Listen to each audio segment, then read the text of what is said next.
प्रेमे या अष्टकासी पढुनी गुरुवरा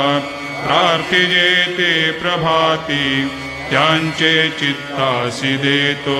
अखिल हरुनिया भ्रांती मी नित्य शांती ऐसे हे साईनाथे कथुनी सुचविले जेविया बालकासी देवी त्या कृष्ण पायी नमुनी सविनये अर्पितो अष्टकासी श्री सच्चिदानंद सद्गुरु साईनाथ महाराज की जय। साई रहम नजर करना